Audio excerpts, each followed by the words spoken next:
Hello, എല്ലാവർക്കും നമസ്കാരം. ഇന്ന് വന്നിട്ടുള്ളത് ഒരു സിമ്പിൾ ചിക്കൻ കറിയാണ്. എന്നാൽ വളരെ ടേസ്റ്റി ആയിട്ടുള്ള ഒരു കറിയാണ് കേട്ടോ. നമ്മൾ ചേർക്കുന്ന ഇൻഗ്രീഡിയൻസ് ഒക്കെ തന്നെയാണ്, പക്ഷെ വെക്കുന്ന രീതിയിൽ ചെറിയ ചെറിയ മാറ്റങ്ങളൊക്കെ വരുത്തി കഴിഞ്ഞാൽ നമ്മൾ ഉണ്ടാക്കുന്നതിലൊക്കെ വളരെ ടേസ്റ്റി ആയിട്ടുള്ള ചിക്കൻ കറി നമുക്ക് കിട്ടും. അതിന് വേണ്ടിയിട്ട് ഒരു കടായി എടുക്കുക, അതിലേക്ക് കുറച്ച് വെളിച്ചെണ്ണ ഒഴിച്ച് കൊടുത്തിട്ട് എല്ലാ സ്പൈസസും ഇട്ടിട്ടൊന്ന് പൊട്ടിച്ചെടുക്കുക. അതിലേക്ക് ഒരു 3 സവാള കട്ട് ചെയ്തതിന് കൂടി ചേർത്ത് കൊടുത്തിട്ടുണ്ട്.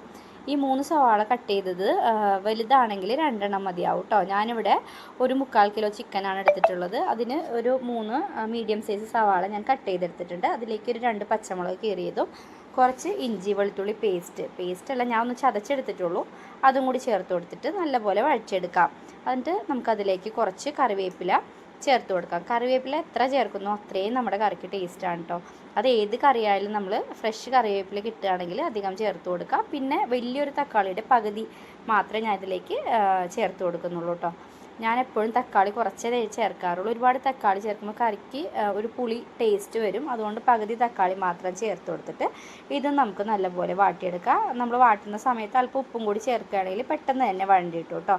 അപ്പോൾ ഞാൻ ഇപ്പോഴാണ് കേട്ടോ കറിവേപ്പില ചേർത്തിട്ടുള്ളത്. വീണ്ടും ചേർത്തില്ല, 1-2 തവണ കറിവേപ്പില ഇതിൽ ചേർത്തിട്ടുണ്ട്. നല്ല ഫ്രഷ് ആയിട്ടുള്ള കറിവേപ്പില തന്നെയാണ്. അപ്പോൾ നമുക്കിത് വാട്ടി കഴിഞ്ഞിട്ട് ഇതിലേക്ക് പൊടികളൊന്നും ഇപ്പോൾ ചേർക്കരുത്. നല്ലോണം വഴണ്ടി കഴിഞ്ഞ ശേഷം നമ്മൾ ചിക്കൻ കഴുകി വൃത്തിയാക്കി വെച്ചിട്ടുണ്ടല്ലോ, അത് ഓൾറെഡി ഇതിലേക്ക് ചേർത്ത് കൊടുക്കാം. അതായത് മസാല ചേർക്കുന്നതിന് മുമ്പ് തന്നെ നമ്മൾ ചിക്കൻ കഴുകി വൃത്തിയാക്കിയത് ചേർത്തിട്ട് ഈ സവാളയിലും തക്കാളിയിലും പച്ചമുളകിലും വേപ്പിലയിലൊക്കെ കിടന്നിട്ട് അതൊന്ന് ഹാഫ് കുക്കാവണം. അതായത് വെള്ളമൊന്നും ചേർത്ത് കൊടുക്കരുത്. അതിൽ നിന്ന് ചിക്കനിൽ നിന്നും വരുന്ന വെള്ളം മാത്രം മതി കേട്ടോ. അപ്പോൾ നമ്മൾ ഇടയ്ക്കിടയ്ക്ക് ഒന്ന് ഇളക്കി കൊടുത്താൽ മാത്രം മതി. മീഡിയം ഫ്ലെയിമിൽ തീയാക്കി വെക്കുക. എന്നിട്ട് നമുക്ക് ഇങ്ങനെ ഒന്ന് ഇളക്കി കൊടുക്കുക. അടച്ച് വെക്കുക കേട്ടോ. അടച്ച് വെക്കുമ്പോൾ ഒന്നും കൂടി പെട്ടെന്ന് കുക്കായി വന്നോളും. അതിനുശേഷം ഞാനിവിടെ ഒരു 2-3 തവണ തുറന്ന് ഇളക്കി കൊടുക്കുന്നുണ്ട് കേട്ടോ. ഇളക്കി കൊടുത്തുകൊണ്ടിരിക്കുക. നമ്മൾ വെച്ച പടി വെച്ചിട്ട് പോയി കഴിഞ്ഞാൽ ഇത് അടി പിടിച്ചു പോകും. അപ്പോൾ അതുകൊണ്ട് ഇടയ്ക്കിടയ്ക്ക് മാത്രം ഒന്ന് തുറന്ന് ഇളക്കി കൊടുക്കാൻ ശ്രദ്ധിക്കുക കേട്ടോ. അപ്പോൾ ഒരു പകുതി വേവാകുമ്പോൾ നമുക്കറിയാമല്ലോ, ചിക്കൻ്റെ കളറൊക്കെ ഒന്ന് മാറിയിട്ട് ഒരു വൈറ്റ് കളറിലേക്ക് ചിക്കൻ വരും. ആ സമയത്ത് നമുക്ക് ചിക്കൻ ഒരു സൈഡിലേക്ക് ഒന്ന് പതുക്കെ നീക്കി വെച്ച് കൊടുക്കുക. എന്നിട്ട് നമ്മുടെ പൊടികൾ, മല്ലിപ്പൊടി, മുളക് പൊടി, മഞ്ഞൾപ്പൊടി, ചിക്കൻ മസാല, ഗരം മസാല ഉണ്ടെങ്കിൽ കുറച്ച് കുരുമുളകിൻ്റെ പൊടിയും കൂടി ചേർത്തിട്ട് ഈ ചട്ടിയുടെ സൈഡിലേക്ക് ഇട്ട് കൊടുക്കുക. ജസ്റ്റ് ആ ചെറിയ ചൂടിൽ ആ മസാല ഒന്ന് മൂപ്പിച്ചെടുക്കണം. ഒന്ന് ആ സൈഡിലിട്ടിട്ട് നമ്മളൊന്ന് പയ്യെ ഒന്ന് ഇളക്കി കൊടുത്തു കഴിഞ്ഞാൽ ഒരു 2 സെക്കൻഡോ 3 സെക്കൻഡ് ഒന്ന് ജസ്റ്റ് മിക്സ് ചെയ്ത് കഴിഞ്ഞാൽ നല്ലോണം ചൂടായി കിട്ടും. അതിനുശേഷം ഈ ചിക്കനും ഈ മസാലയും കൂടി നമുക്ക് നല്ലപോലെ ചേർത്ത് ഇളക്കി കൊടുക്കണം കേട്ടോ. ചേർത്ത് ഇളക്കിയിട്ട് നമുക്ക് പിന്നെയും ഒരു 5 മിനിറ്റും കൂടി വെയിറ്റ് ചെയ്യാം. മസാലയിൽ കിടന്നിട്ട് ചിക്കൻ ഒന്നും കൂടി വെന്ത് വരട്ടെ. വെന്ത് വരുന്ന സമയത്ത് ഇതെല്ലാം കൂടി ഒരു 10 മിനിറ്റിലെ കാര്യമാണ് ഞാൻ ഈ ചെയ്തത് കേട്ടോ. അപ്പോൾ നിങ്ങൾ ശ്രദ്ധിക്കുക, ഒരുപാട് നേരം ചിക്കൻ ഇട്ട് ഇങ്ങനെ ഇതാക്കിയിട്ട് പിന്നെയും നമ്മൾ മസാലയിലിട്ട് വേവിച്ച് ചിക്കൻ ഉടഞ്ഞു പോകരുത്.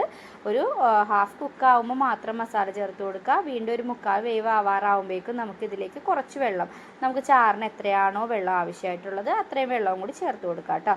ഞാനിപ്പോൾ അതേ മസാലയിൽ മിക്സ് ചെയ്ത ചിക്കൻ്റെ ഒരു രൂപമാണ് ഈ കാണുന്നത്. പിന്നെ ആവശ്യത്തിനുള്ള ഉപ്പും കൂടി ചേർത്ത് കൊടുക്കുന്നുണ്ട് കേട്ടോ.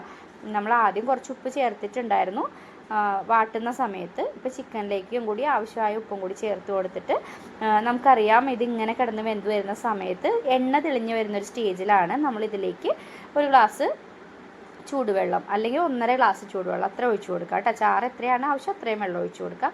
അതിന് ശേഷം നേരത്തെ ചെയ്ത പോലെ തന്നെ മീഡിയം ഫ്ലെയിമിലാക്കി വെക്കുക ഫ്ലെയിം. എന്നിട്ട് ഇതൊന്ന് അടച്ച് വെച്ച് കൊടുത്തു കഴിഞ്ഞാൽ നമ്മുടെ ചിക്കൻ പതുക്കെ ആ തീയിൽ കിടന്ന് തിളച്ച് ഇപ്പോൾ ഒരു വിധമൊക്കെ വേവ് ആയിട്ടുണ്ടല്ലോ. അപ്പോൾ 3/4 വേവ് ആയിട്ടുണ്ട്. ഒരു 10 മിനിറ്റും കൂടി കിടന്നാൽ ഇത് ഫുൾ വെന്ത് കിട്ടും. അതുമല്ല നമ്മുടെ കറിക്ക് നല്ല ടേസ്റ്റ് ആയിരിക്കുള്ളൂ. സാധാ നമ്മൾ ചിക്കൻ കറി വെക്കുന്നതിലൊക്കെ അടിപൊളി ടേസ്റ്റ് ആയിരിക്കും കേട്ടോ. അപ്പോൾ എല്ലാവരും ഈ രീതിയിലൊന്ന് ട്രൈ ചെയ്ത് നോക്കിയിട്ട് നിങ്ങളുടെ കമൻറ്റ്സ് അറിയിക്കുക കേട്ടോ.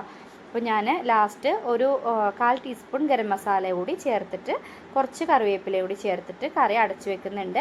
അപ്പോൾ നമ്മുടെ ചാനൽ ഇതുവരെ കാണാത്തവർ സബ്സ്ക്രൈബ് ചെയ്യുക, ലൈക്ക് ചെയ്യുക.